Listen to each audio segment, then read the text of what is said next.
नमस्कार दोस्तों, आज हम क्षितिज अनिवार्य हिंदी कक्षा 10 माध्यमिक शिक्षा बोर्ड राजस्थान अजमेर द्वारा अधिकृत पाठ्य पुस्तक के पाठ संख्या 4 जिसका नाम है देव के बारे में अध्ययन करने जा रहे हैं। पाठ 4 देव। इनका जन्म विक्रमी संवत 1730, निधन विक्रमी संवत 1824 को हुआ। जीवन परिचय। रीतिकालीन काव्य परंपरा में विशिष्ट स्थान रखने वाले देव का जन्म विक्रमी संवत 1730 में हुआ। इनके ग्रंथों से ज्ञात होता है कि ये इटावा के रहने वाले थे। इस संबंध में एक उक्ति प्रचलित है, दोसरिया कवि देव को नगर इटावो वास, जिसे स्पष्ट है कि ये इटावा के रहने वाले थे। इनके पिता का नाम कुछ विद्वान बिहारी लाल दुबे मानते हैं। इनके वंशज वर्तमान में इटावा और कुसमरा में रहते हैं। देव की रचनाओं की संख्या कहीं 52 कही जाती है, किंतु इनकी प्रमुख और प्राप्त रचनाओं में भाव विलास, भवानी विलास, कुशल विलास, रस विलास, काव्य रसायन, देव चरित्र, अष्टयाम, सुजान विनोद, प्रेम तरंग आदि हैं। देव ने केशव की भांति कवि और आचार्य क्रम का निर्वाह किया था। स्वभाव से रसिक होने के कारण उनके काव्य में श्रृंगार रस का उच्छल प्रभाव बहता है। यह श्रृंगारिकता छिछली नहीं, अपितु उसमें विशेष गंभीरता विद्यमान है। वे वैसे तो रसवादी आचार्य थे, परंतु अलंकारों के स्वाभाविक प्रयोग के प्रति उनका आग्रह था। देव ने साहित्यिक ब्रजभाषा को अपनाया था, परंतु उसमें संस्कृत, प्राकृत, अपभ्रंश, फारसी तथा उत्तर भारत की अन्य बोलियों के शब्दों को स्वतंत्रता से प्रयोग किया। इस प्रकार कवि देव काव्य सृष्टि और आचार्य दृष्टि के कारण ऐसे महाकवि हैं जिन्होंने तत्कालीन सामाजिक एवं साहित्यिक परिस्थितियों में हिंदी साहित्य को अमूल्य रत्न प्रदान किए। ये था कवि देव का जीवन व काव्य परिचय। अब हम आज देव कवि द्वारा रचित प्रमुख पद जो इस पाठ्य पुस्तक में संकलित किए गए हैं उनके बारे में हम आज अध्ययन करेंगे। कवि देव जो काव्य प्रतिभा के धनी रहे हैं, देखिए। पायनिनपुर मंज बजय किट कंकनि में धुनि की मधुराई, सांवरे अंग लसे पटपीत हिये हुल से वनमाल सुहाई, माथे किरीट बड़े दृग चंचल मंद हसी मुख चंद जुनाई, जे जग मंदिर दीपक सुंदर श्री ब्रज दूल्ह देव सहाई, श्री ब्रज दूल्ह देव सहाई। इस पद को हम यहाँ पे कवि देव द्वारा मंगलाचरण के रूप में भी देख सकते हैं। श्री कृष्ण जो ब्रज के दूल्हे हैं, ब्रज के स्वामी हैं, वो देव की सहायता करे कविता लेखन में, इस तरह की भावनाएं इससे व्यक्त होती है। तो साथ ही यहाँ पे श्री कृष्ण के राजसी ठाट बाट ऐश्वर्य आदि का भी वर्णन हो रहा है। और कवि कहते हैं कि श्री कृष्ण का जो रूप और सौंदर्य वह कैसा है, जरा ध्यान से देखिए। पायनिनपुर मंज बजै कट किंकनि में धुनि की मधुराई, कि श्री कृष्ण के पाँव में नुपुर घुंघरू मंज बजाए, यानी श्री कृष्ण के पाँव में जो घुंघरू हैं वो बड़ी मधुर ध्वनि उत्पन्न करते हैं। कटी किंकनी में धुन की मधुराई। और श्री कृष्ण की जो करधोनी है कमर में, उसकी जो छोटी छोटी किंकणियाँ हैं, उनकी जो ध्वनि है वो बड़ी ही मधुर सुनाई देती है। जब वो करधोनी में की आवाज़ आती है छम छम की, तो कानों को बड़ा प्रिय लगती है। सांवरे अंग लसे पटपीत, श्री कृष्ण का जो सांवरा शरीर है, पटपीत पीले वस्त्र उस पर लसे अर्थात बहुत ही सुशोभित होते हैं।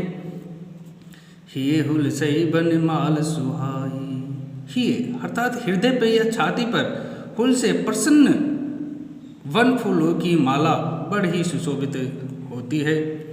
माथे किरीट बड़े दृग चंचल, श्री कृष्ण के माथे पे बड़ा सारा बहुत बड़ा किरीट है अर्थात मुकुट है, बड़े दृग चंचल। श्री कृष्ण के जो नेत्र हैं, दृग अर्थात नेत्र, वो बड़े चंचल हैं, वो अस्थिर हैं, वो एक जगह रुकते नहीं, इधर उधर देखते ही रहते हैं। मंद हसी मुख चंद झुनाई, यहाँ रूपक अलंकार है कि मुख रूपी चंद्रमा पर, श्री कृष्ण के मुख रूपी चंद्रमा पर सदैव चांदनी, हंसी रूपी चांदनी निवास करती रहती है। अर्थात श्री कृष्ण के मुख पर चांदनी विराजमान रहती है हमेशा। जे जग मंदिर दीपक सुंदर, जे जग मंदिर दीपक सुंदर, यहाँ भी रूपक अलंकार का प्रयोग हुआ है कि जग मंदिर के संसार रूपी भवन के दीपक सुंदर, श्री कृष्ण सुंदर दीपक के समान है। अर्थात भवन में जिस प्रकार से दीपक उजाला करता है, उसी प्रकार संसार में भी श्री कृष्ण उजाला किए हुए हैं। उनकी जय हो। श्री ब्रज दूल्ह देव सहाई, और श्री लक्ष्मी जी और ब्रज के दूल्हे श्री कृष्ण जी दोनों देव की सहायता करें, देव की सहायता करें, ऐसी भावनाएं व्यक्त हुई है कवि की यहाँ पे। अब दूसरा पदम पढ़ते हैं कवि देव के द्वारा रचित। धर्म दाए दसी निर्धार हवे, जाए फसी उकसी न अभेरी। रे रंग राय गिरी गहरी, गही फेर फिरी ओ गिरी नहीं घेरी। देव कछु अपनो बसना, रस लाल चितय भई चेरी। बेगी बूढ़ गई पखियाँ, अखियाँ मधु की पखियाँ मई मेरी। अखियाँ मधु की मखियाँ भई मेरी। यहाँ एक गोपिका या एक सखी दूसरी सखी से श्री कृष्ण की जो आँखें हैं, उसके नेत्र हैं, उनकी जो नज़र है, उसका क्या प्रभाव होता है गोपियों पर, उसका वो सखी या गोपी अपनी सखी से वर्णन करती है कि श्री कृष्ण की नज़र या आँख का क्या असर होता है। तो कह रही है कि हे सखी, धार में धाए दसी निर्धार हवे, जाए फसी उकसी न अभेरी। कि मेरी जो आँखें हैं धार में दाए दसे निर्धार हो, कि श्री कृष्ण के रूप और सुंदरता की जो धारा है उसमें निर्धार हवे, अर्थात बंधन तोड़ करके सारे निराधार हो करके उस कृष्ण के रूप सौंदर्य की धारा में जा करके वो घुस गई या धंस गई, जाए फंसी, और वहाँ उस कृष्ण की रूप माधुर्यता सुंदरता की धारा में जा करके फंस गई। वो किसी न अभेरी, और वो बाहर नहीं निकली वहाँ से कृष्ण की रूप और सुंदरता में से। री रंग राय गिरी गहरी, और ये जो मेरी नज़र है ये अंगड़ाई लेकर के और गहरी चली गई उस धारा के अंदर, रूप और सुंदरता की धारा के अंदर गई। मैंने इसको पकड़ना चाहा, फेर फिरी ओ घिरी नहीं घेरी। मैंने अपनी नज़र को फेरना चाहा, लेकिन ये वापस फिर करके वापस वहाँ से निकली नहीं। देव कछु अपनो बसना।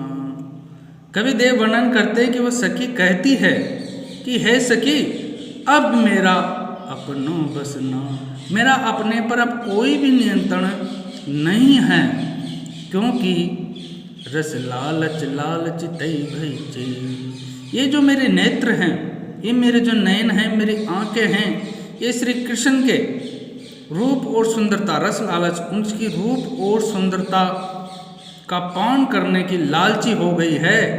इसलिए लालचिते भई, लाल श्री कृष्ण की ओर देख करके भई चेरी, ये उनकी दासी हो गई है। मेरी आंखें श्री कृष्ण की ओर देख करके उनकी दासी हो गई है। अब मेरा कोई भी वश नहीं है, अर्थात ये मेरा कहना नहीं मानती और लगातार श्री कृष्ण को ही देखते रहना चाहती है। आगे कवि लिखते हैं, बेगी ही बूढ़ गई पखियाँ, बेगी ही बूढ़ गई पखियाँ, अखियाँ भई अखियाँ मधु की मखियाँ भई मेरी। बेगी ही, शीघ्र ही, बूढ़ गई, डूब गई। यहाँ कवि ने एक उदाहरण दिया है कि जिस तरह से अखियाँ मधु की मक्खियाँ भई, कि जिस तरह से मधु की मक्खी अर्थात मधुमक्खी होती है, उस मधुमक्खी के पंख अगर शहद के अंदर डूब जाते हैं तो फिर उड़ नहीं पाती हैं। वैसे ही मेरी जो अखियाँ हैं वो श्री कृष्ण की रूप और सुंदरता के मद में, शहद में डूब गई है, शीघ्र ही डूब गई उनकी तरफ देखते ही। इसलिए अब वो वहाँ से हटना नहीं चाहती या हट नहीं सकती है।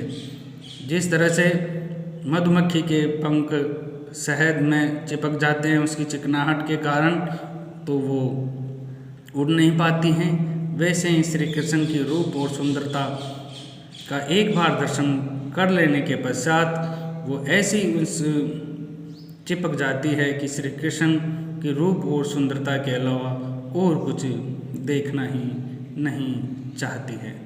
इसी के साथ आज का जो हमारा अध्ययन है वो पूर्ण हुआ और कल बहुत ही आगे हम बहुत ही प्यारा जो पद है उसके बारे में अध्ययन करेंगे। तब तक के लिए नमस्कार, नमस्कार, नमस्कार।